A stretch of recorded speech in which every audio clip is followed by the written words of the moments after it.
क्या बालू के भीत पर खड़ा है हिंदू धर्म?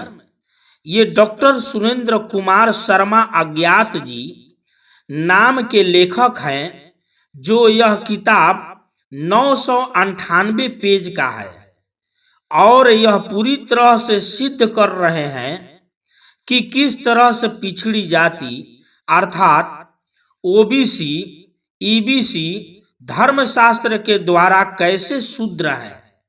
अधिकः कुल मित्र च गोपाले दास नापितो एते शूद्रेषु भोज्याना पश्चातवानम निवेदयत। मनुस्मृति 4:235 में देखिए, इसका अर्थ होता है आधे के हिस्सेदार खेत जोतने वाली कृषक जातियां कुर्मी, कांची, कोयरी, जाट, धोबी आदि यादव, अहिर, दास, नाई कुल का मित्र ये सब शूद्र है। फिर भी इनका अन्न खाने योग्य है, उनकी बनी भोजन खाने योग्य नहीं होता है। ये लिखा हुआ है, वर्द की नापीतो गोपः अचापः कुंभकारः वणिकित्त कायस्त मालाकार कुटुंबिन वरहो मेद चंडालः दासो स्वपच कोलकः ऐसा संभाषण तनाम दर्शनार्धक भिक्षणम। ये व्यास स्मृति में है 1:11-12 में। बढ़ई, नाई, ग्वाला, कुम्हार, बनिया, किरात, कायस्थ, भंगी, कोल, चंडाल ये सब शूद्र अंत्यज कहलाते हैं। इनसे बात करने पर स्नान और इनको देख लेने पर सूर्य के दर्शन से शुद्धि होती है। आगे है, न मिथ्याय बंद राम देवलोक जीर्णिष्या शूद्रमा विधि काकुस्त शंभुके नाम नामतः भासतस्य शूद्रस्य खंगम सुरवीर प्रभु निकृष्य कोशांत विमलम सिरकिस्य कछेद राघव। वाल्मीकि रामायण उत्तराखंड 7:76, 2 एवं 4 में देखिए इसको। रामायण में शंभुक ऋषि एक माली जाति का था। वह जानता था कि बिना विद्या के कोई आगे नहीं बढ़ सकता है। वह जंगल में अपने भी तपस्या विद्या अर्जन करता था और अपने समाज के लोगों को भी आश्रम में बुलाकर शिक्षा देता था। जब यह खबर ब्राह्मणों को लगी कि शूद्र होकर शंभुक तपस्या कर रहा है, तो इसकी नालिश राजा रामचंद्र से किया। राजा रामचंद्र ने ब्राह्मणों के कहने से जंगल में खोजकर शूद्र शंभुक ऋषि का अपने तलवार से गर्दन काट लिया। शंभुक ऋषि का जुर्म इतना ही था कि वह शूद्र माली होकर तपस्या कर रहा था और अपने लोगों को ज्ञान बांट रहा था। उपयुक्त उदाहरणों से पिछड़ी जाति को समझ में आ गया होगा कि शूद्र कौन है, क्योंकि कर्ण, एकलव्य, शंभुक इत्यादि अछूत, चमार, दुसाट, डोम, धोबी, पासी नहीं थे। शूद्रों का जप होम करने पर भी मृत्यु दंड दिए जाने पर धर्मशास्त्रीय आदेश है। अत्रि का कथन है कि राजा को चाहिए कि वह जप होम करने वाले शूद्र का वध कर दे, नहीं तो उसका राज्य ऐसे ही नष्ट हो जाएगा जैसे पानी से आग नष्ट हो जाती है। अब आगे देखिए, रामचरितमानस की बात है। जे वर्णाधम तेली कुम्हारा स्वपच किरात कोल कलवारा, अर्थात तेली, कुंभार, भंगी, चूड़ा, कोल, भील तथा कलवार, जयसवाल आदि अधम नीच वर्ण के होते हैं। और यही है, पूज्य विप्रशील गुणहीना शूद्र न गुण गण ज्ञान प्रवीणा। यह अरण्य कांड रामचरित मानस 40:1 में देखिए। शील और गुण से हीन ब्राह्मण की पूजा करे और शूद्र कितना ही गुण और ज्ञान में पारंगत हो, उसकी पूजा नहीं करनी चाहिए। अब दिया गया है कि शूद्र को लूट लो।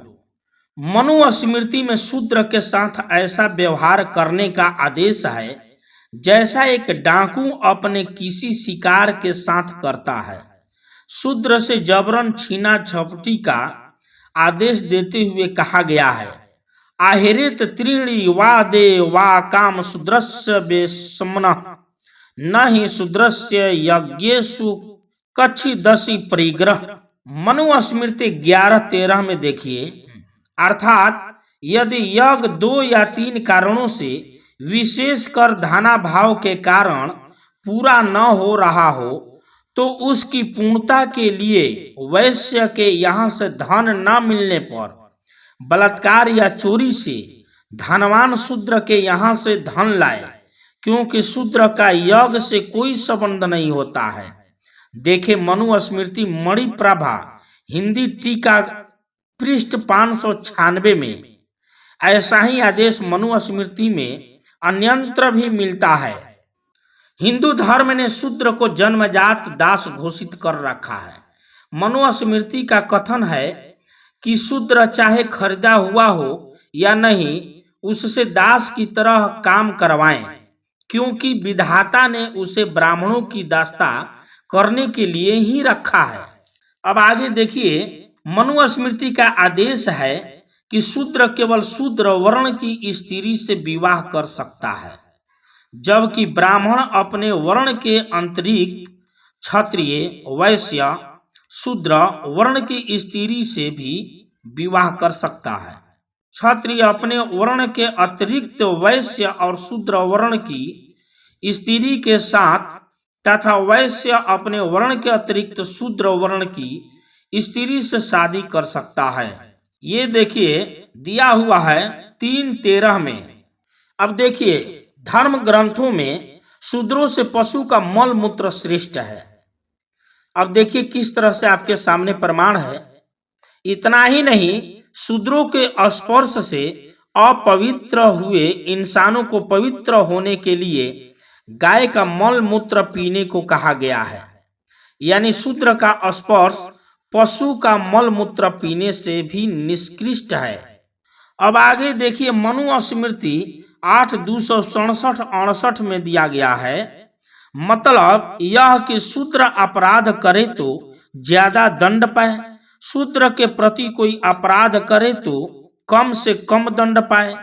ब्राह्मणों के प्रति अपराध करने पर ही शूद्र की तबाही होती हो, ऐसी बात नहीं।